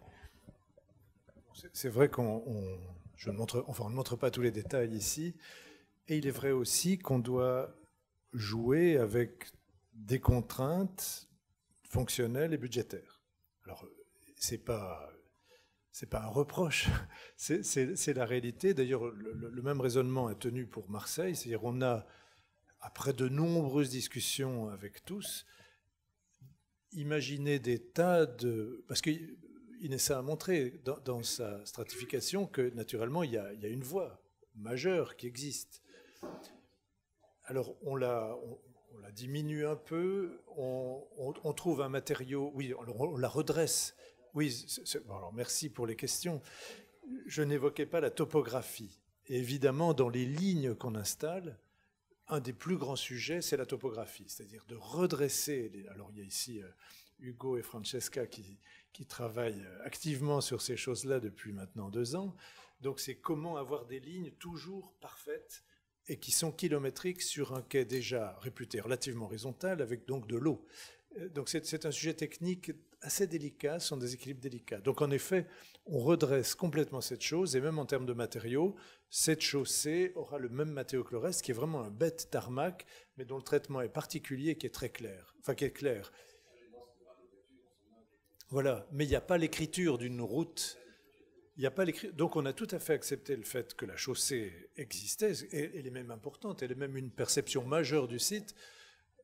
Simplement en termes de niveau, en termes de matériaux, ça devient d'une extrême discrétion. La question s'est posée autour du musée Malraux, évidemment. Il ne nous avait pas échappé que ce bâtiment était sublime. À un moment, on aurait espéré que la voirie tourne derrière. Inconcevable, et peut-être pas... Moi, je l'espérais, franchement. Et puis finalement, vous m'avez tous convaincus du contraire. D'abord parce que la vie derrière serait infernale, et d'autre part parce que cette perception aussi en voiture de la continuité du littoral est extrêmement importante. On a eu la même réflexion à Marseille, et c'est vrai que la perception en voiture compte. C'est horrible d'être en voiture de tunnel en tunnel et plus savoir où on est. Grâce au GPS, les gens maintenant ne regardent même plus dehors, mais c'est très important d'avoir, dans tous les déplacements, y compris en bagnole, la perception de la géographie naturelle. Donc, à la fin, tout le monde a réussi à me convaincre de l'évidence, la voirie reste ici. Mais on le fait bien, je pense. Et par contre, on s'interroge encore, mais pour l'instant, on n'en a pas vraiment les moyens, sur une requalification de la surface derrière, qui est sublime. C'est-à-dire, quand on est dans le musée, et qui est extrêmement vitré, et c'est presque un cadrage sur l'architecture de Perret. Les photos vues de l'intérieur sont extraordinaires, et on rêverait effectivement d'avoir une surface, alors pas d'arbres, rien, mais propre. Mais c'est... Donc vous avez échappé, pour ceux qui connaissent le Havre, au pire, on a tout envisagé. Je pense que la solution qu'on propose aujourd'hui est très équilibrée. Personnellement, je serais assez favorable le jour où vos finances iront un peu mieux, pour reprendre aussi, je trouve très franchement, je ne sais pas qui l'a fait, mais il y a eu quelques aménagements de gradins dans les années précédentes que je ne trouve pas les plus réussis au monde, et on pourrait avantageusement les faire disparaître. Mais pas tout de suite, on a bien compris que ça marche et qu'il n'y a pas l'argent pour. Je veux dire, cette dimension est importante. Encore une fois, on préférerait que vous ayez un budget double ou triple. Et de Jean Prouvé, on parle de vous dans le monde entier, alors profitez-en. Hein. C'est l'occasion jamais. Le Havre, on a besoin de parler du Havre dans le monde entier, par son port, mais aussi par sa culture. Et là, vous avez un truc fantastique. Hein.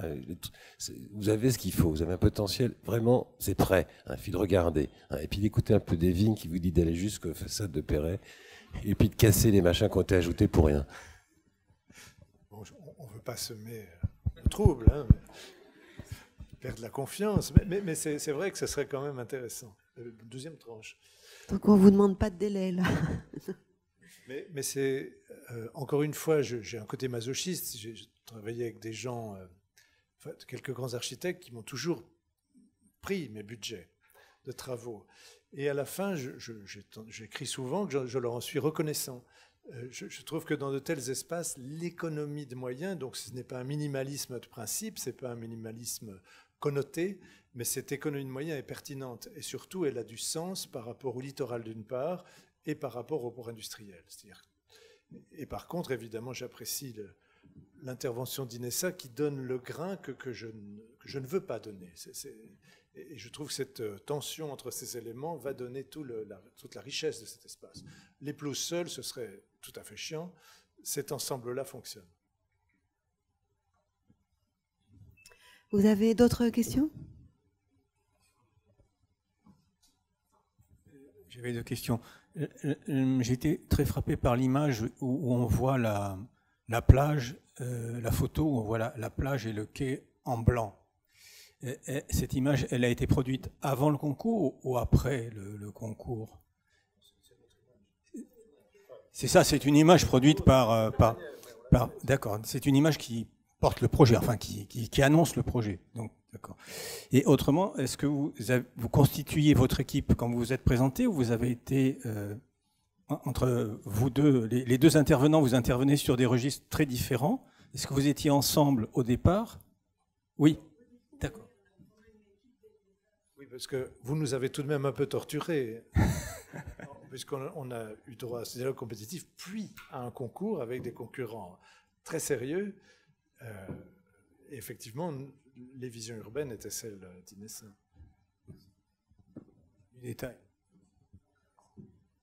Excusez-moi, je reviens sur les deux parties qui ont été proposées. La ville qui fait la reconquête de son quai, donc un scénario que je n'ai pas vu, je ne connais pas.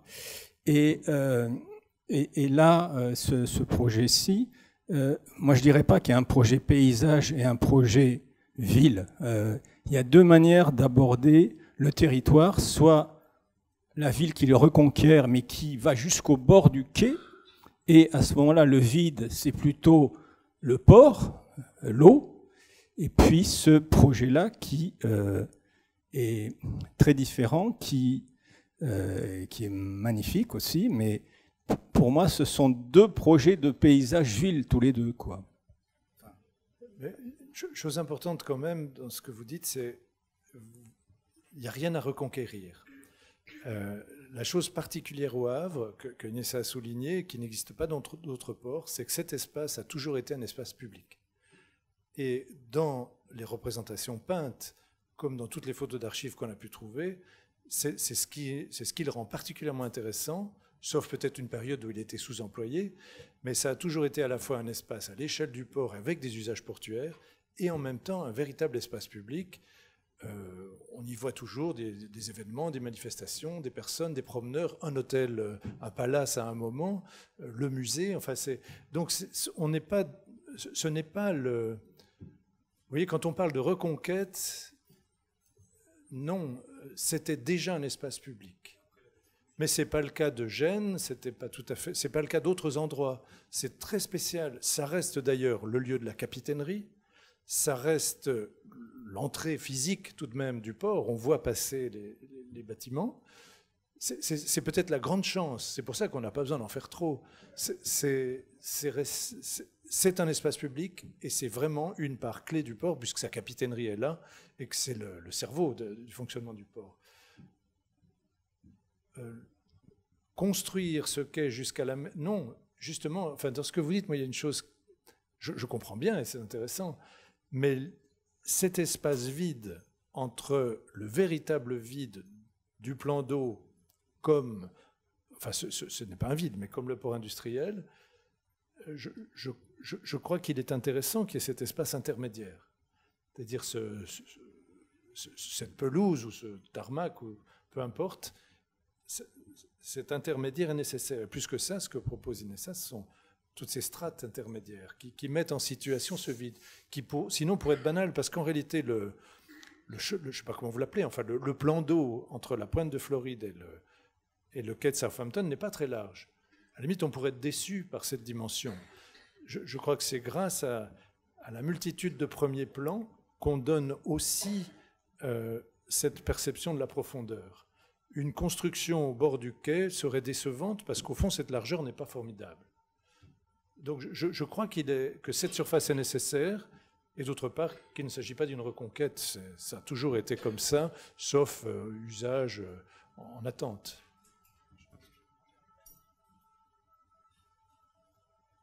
Vous voulez compléter la réponse ? Oui, je voulais juste préciser la manière dont les équipements s'installent sur le quai. C'est vraiment tous ces portiques et même l'idée des pavillons, ça vient se superposer à la pelouse. Donc le quai unitaire est toujours prioritaire et c'est en second plan, il y a cette séquence d'espace, mais qui sert juste en volume à refermer un petit peu les espaces et permettre tout simplement de s'installer. Mais c'est aussi par rapport à une autre réflexion. Mais ça vient vraiment se superposer à la pelouse qui reste bien unitaire. Voilà, c'est par rapport à un projet où on aurait pu venir construire des choses sur le quai comme des éléments indépendants. Ici, voilà, ça se met... Ça se complète et ça vient en venant de la ville, ça se superpose. C'est d'ailleurs pour ça qu'on peut parler de tension. Cette relation est pour moi, me semble extrêmement importante. Je ne crois pas qu'un seul point de vue permette de faire cela. C'est-à-dire que je crois qu'il y a besoin de cette échelle du paysage et les objets... L'intensité, comme tu dis, les points d'intensité doivent relever d'un autre regard et d'une autre main, d'une certaine manière. Personnellement, j'ai besoin de cette tension, de cette confrontation entre deux points de vue. Je ne crois pas qu'on puisse faire d'une manière intéressante. Je crois pas qu'on puisse faire d'une manière intéressante les deux. Oui, merci. Il y avait une question derrière. Bonjour, moi j'ai une question justement par rapport aux pavillons et à leurs usages, parce qu'on comprend très bien sur les axonométries, les paravents et ce qui est projeté dessus, mais j'ai pas très bien compris s'il y avait des éléments couverts ou ce qui vient s'inscrire dedans en fait dans les pavillons, ou si quelque chose de construit, ou est-ce que vous pouvez préciser? Oui, en fait, il y a les portiques et puis on voit pas très bien sur les images, mais il y aurait des petits pavillons fermés. Mais ça, l'étude qui a été faite, c'était pour voir où les installer et donner quelques prescriptions volumétriques. Mais l'usage n'est pas encore déterminé, puis on ne sait même pas si ça va se faire ou pas. Mais voilà, c'était aussi l'idée d'apporter de redynamiser le quai, apporter de l'activité sur le quai, mais ça se fera dans un second temps. Mais l'usage est encore à définir. Mais le travail sur la forme que pouvaient prendre ces pavillons va aussi influencer le type de programme qu'on va pouvoir y installer. Donc les deux fonctionnent ensemble.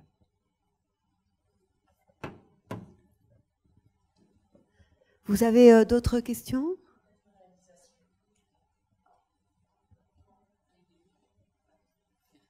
Je voulais simplement savoir les dates de réalisation. Alors, c'est un projet qui va s'étaler sur plusieurs années, puisqu'il a débuté et il va s'achever en 2022, et pour un budget total de 30 millions d'euros.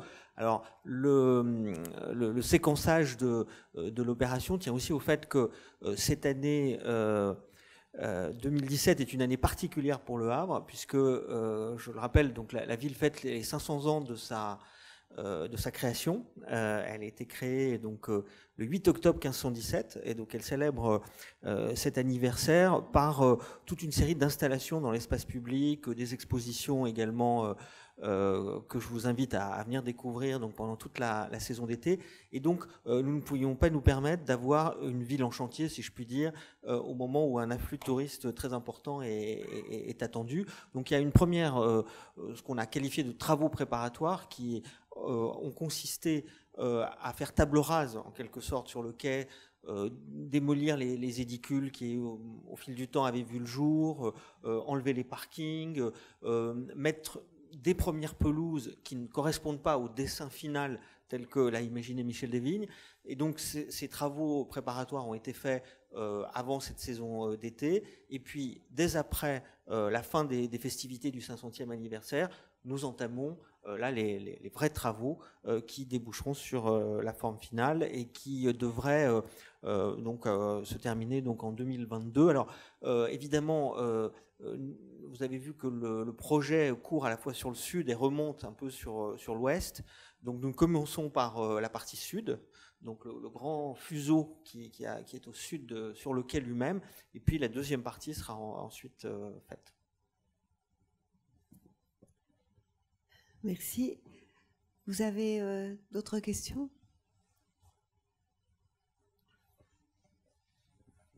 Oui, bonsoir. Oui, c'était pas vraiment une question, c'était juste une remarque. C'était pour dire que j'avais trouvé très intéressant d'avoir deux points de vue qui n'étaient pas tout à fait les mêmes entre le point de vue de l'architecte paysagiste et puis celui du maître d'ouvrage.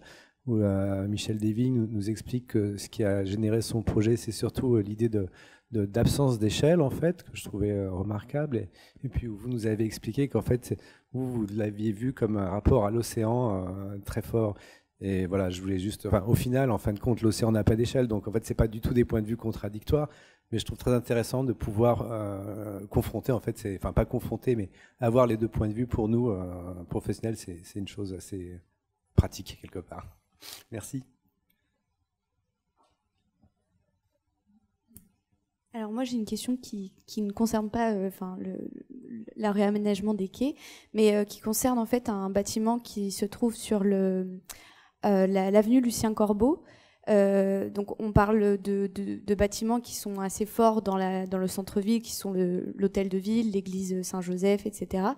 Mais il y a aussi donc un bâtiment qui a un silo à grains qui actuellement est devenu obsolète et qui est très présent dans le paysage havrais. Et j'aurais juste voulu savoir, comme il est à proximité aussi du terminal croisière, est-ce qu'il y a un devenir par rapport à ce bâtiment-là? Est-ce qu'il va être exploité ou pas? Alors, vous avez raison, c'est des silos à grains qui en plus sont aujourd'hui vides, mais dont la déconstruction attend, on va dire, pour l'instant il n'y a pas de projet, donc on n'y est pas prévu de les détruire. Vous remarquerez si vous êtes passé au Havre récemment que juste à côté il y a un nouveau silo qui est en train d'être construit. Et là c'est un silo à sucre pour le coup, en acier, un peu plus qualitatif, un peu plus joli. Mais c'est vrai que les 3 silos qui sont juxtaposés sont assez gigantesques. Voilà, ils peuvent sans doute donner des idées aussi de décor ou quelque chose d'un peu plus provisoire ou en tout cas éphémère. Mais après, c'est sûr que c'est un espace qui sera en phase de conquête dans les années qui viendront. Savoir qu'un peu en contrebas sur l'avenue Lucien Corbeau, on a d'autres projets, notamment industriels, d'implantation d'usines éoliennes notamment. Donc c'est aussi là une vocation industrielle en devenir. Voilà.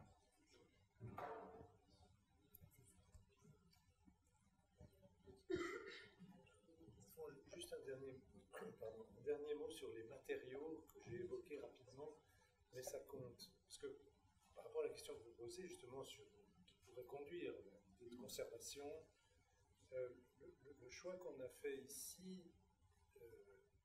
est en effet de transformer les matériaux. Il n'y a pas l'idée d'une restauration fine de ce qui serait là. Ça peut choquer, mais d'une part parce qu'il s'agit d'une construction récente, parfois hétéroclite, et le choix qu'on fait, c'est vraiment d'avoir un matériau unitaire. Ce fameux tarmac qui va être poncé, on a déjà pratiqué quelques années en Espagne, à Burgos, donc c'est un matériau, c'est un bête enrobé qui est poncé partout, il n'y a aucun joint, aucun dessin. Si on avait introduit un béton, on aurait dû amener justement une trame, ce qui n'est pas le cas des équipements de ça, mais là il n'y a pas. Mais en tout cas, on a hésité beaucoup justement, et aujourd'hui, il y a presque un académisme de la réutilisation, et on n'a pas voulu ça. Justement, ce port est un port vivant, un port actif, c'est une ville reconstruite qui est puissante dans son architecture, et on a vraiment souhaité à ce que ce matériau ait cette espèce de neutralité d'échelle et d'écriture, et qu'il n'y ait pas la connotation, même les bordures, finalement, on les change, les bordures de trottoir. Il n'y a aucune récupération, parce qu'à la fin, cette récupération a une connotation qui ne serait pas à l'échelle de cet aménagement-là. Ça peut faire débat. En tout cas, c'est le choix qu'on fait. Donc, de s'intéresser à l'espace, à son esprit, et pas à des anecdotes de matériaux discutables. J'ai une petite question aussi, ça concerne en fait la transition entre cette partie du port que vous avez décrite et la partie des docks. Donc vous avez montré sur le plan cette flèche qui venait parcourir toute la côte. Est-ce que vous avez d'autres projets un peu urbains ou paysagers qui permettraient de justement mieux créer ce lien entre ces différents quartiers qui pour l'instant est un peu compliqué avec tous ces bassins? Il y a un autre secteur qui est au Havre en profonde, qui poursuit sa mutation, c'est en effet les quartiers sud, et en particulier, si vous connaissez le Havre, ce qu'on appelle souvent la presqu'île Frissard, qui est un bâtiment donc, qui était aussi historiquement dans le port, puisqu'il abritait des docks, qui a été transformé donc, à la fois d'un côté du bassin en centre commercial et de l'autre côté en centre de congrès. Et il y a de nouvelles constructions qui voient le jour sur cette partie de la ville, avec notamment, Boris Minguy l'a décrit, ce pôle universitaire en fait, qui est en train de s'aménager, avec un bâtiment qui a vu le jour il y a quelques années, qui est l'École nationale supérieure de la marine, et puis l'École de management de Normandie, qui va voir un nouveau chantier débuter, et qui marque le renouveau aussi de cette partie de la ville.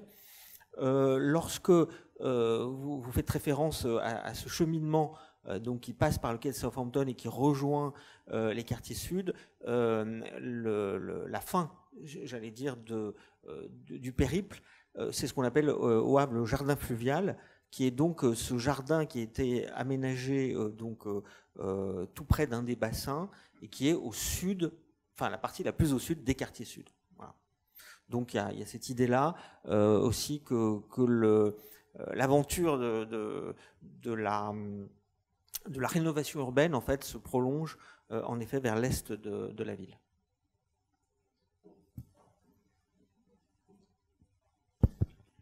Si on continue, on risque d'être enfermé alors. Donc vite une dernière question. Une dernière question simplement sur la perception la nuit de cet espace. Comment est-ce que vous le voyez avec Voilà, la lumière artificielle. Oui, alors effectivement, on n'a pas mentionné le travail de l'éclairagiste qui est Yann Kersadeh et qui est excessivement simple. Ce sont des grands mâts, donc on a limité le nombre d'objets. Donc ce sont des grands mâts qui éclairent pratiquement l'ensemble, quelques bornes le long de la promenade et évidemment un éclairage, c'est une réflexion globale que vous avez des colonnades, mais c'est excessivement sobre. Pas de couleur, on a censuré beaucoup. On avait la permission de 9h, donc je crois qu'on va devoir malheureusement s'interrompre. Mais en tout cas, merci beaucoup pour...